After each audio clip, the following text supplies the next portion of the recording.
嗱，呢條題目咧幾秒做完㗎啦。佢話佢 divided by x 加一 remainder 係負2，而且佢係 divisible by x 減1。嗱，咁你睇住我點做咯？即係話呢一個數如果 set 做0，x 係咪都要負1啊？即係話你代入去呢一條式裏面 A、B、C、D， 睇下邊個數咧會計完咧會出到個 remainder 係負2。嗱，你諗下，如果你代入嚟 A 係咪出唔到負2啊？因為 A 係0嚟啊嘛。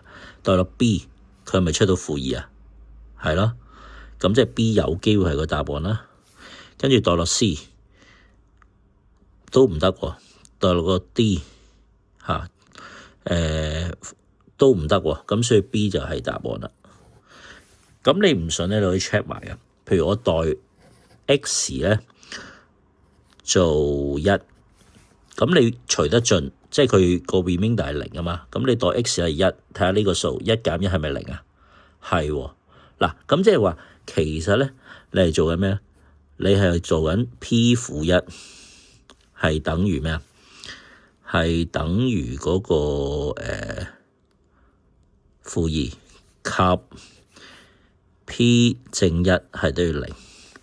咁跟住問你個 remainder 係咩啊嘛？rank 去除得盡 x 次減1，咁 x 次減1其實佢即係話問翻你上面呢兩個數啦。咁所以其實我哋只需要咧代翻落嚟去問嗰個答案度，因為個答案就係個 remainder 啊嘛。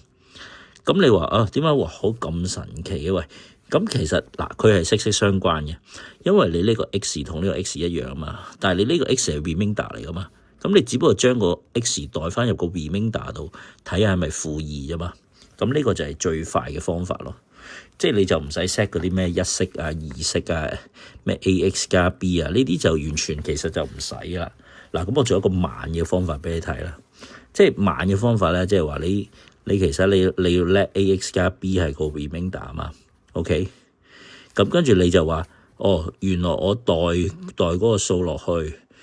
要係出到負2嘅，咁就跟住你變咗係 A 括負1加 B 就對負2，另外一個咧就係 A 乘1加 B 就等於0，咁跟住你就兩式相減啦，兩式相減你咪得到負2A 就對負2，咁 A 咪正1咯，咁跟住你代翻入呢條式啦。即係1加 B 就對0，B 咪對負1咯。